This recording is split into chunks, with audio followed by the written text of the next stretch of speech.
ignored by the media mob and showing him engaging in sex acts, drug use. Look at that. You see those teeth? Yeah, a well-known side effect for huge amounts of drug abuse, especially with crack cocaine.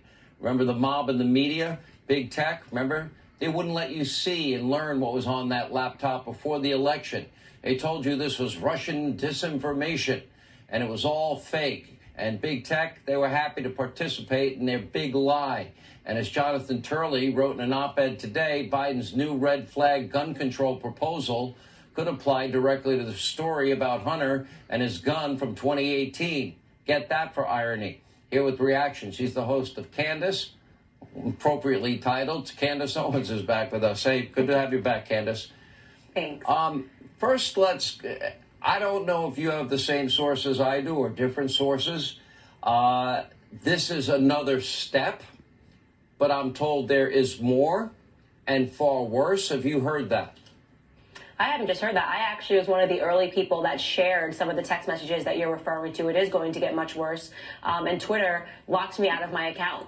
They said that it was a form of victimization to the people that Hunter Biden was allegedly, I'll say allegedly now, victimizing in the text message. It's going to get much more sick and much more twisted. And the fact that this was suppressed, the fact that this was allowed to be suppressed points to a larger problem across the power of social media right now, which we talk about often. What's come out now is fully despicable. It's completely perverse. And I have a lot of questions about it. Namely, where is the Me Too movement on this, right? The Me Too movement was not about women, men in positions of power utilizing women against their will. We see a bunch of drug-fueled parties. We see these videos of women that are in compromising positions. Are we supposed to believe that these women gave their consent, that they were clear-minded to give their consent for him to be videotaping, recording them, putting them on the internet, putting them on pornographic websites? Where's the Me Too movement? Why can't I hear anything from them? Where's Black Lives Matter? Aren't there questions for Joe Biden here? Joe Biden, the author of the 3 strikes policy. What wasn't Black America saying just a short while ago that when white people commit crimes, they don't ever see any time, but when Black people commit those same crimes, they spend tons of time in prison? How many days has Hunter Biden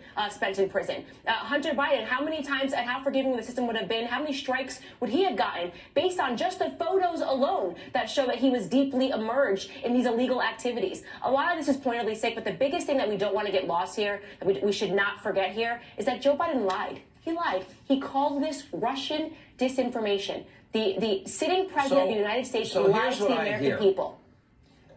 I know people that have seen the entire laptop. I've interviewed the laptop repairman, for example. I have other sources that it's so sensitive in terms of how it would be characterized legally, watching my words carefully here. Mm-hmm. He's a fucking pedo. I can't take possession of it, or else I could be charged for having possession of it. Does that make sense to you?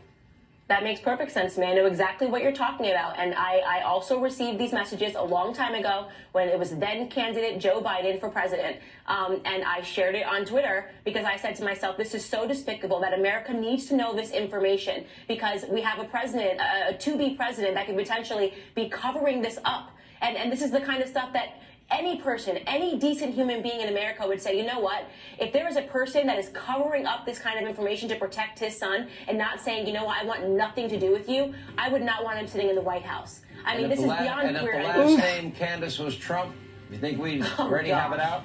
Oh, my. Could you imagine if those pictures were Donald Trump Jr. or Eric Trump, what the media would be doing, and as if Twitter would ever be censoring it? Despicable. The double standards here are despicable. You have 2 fans down in Florida that say hello.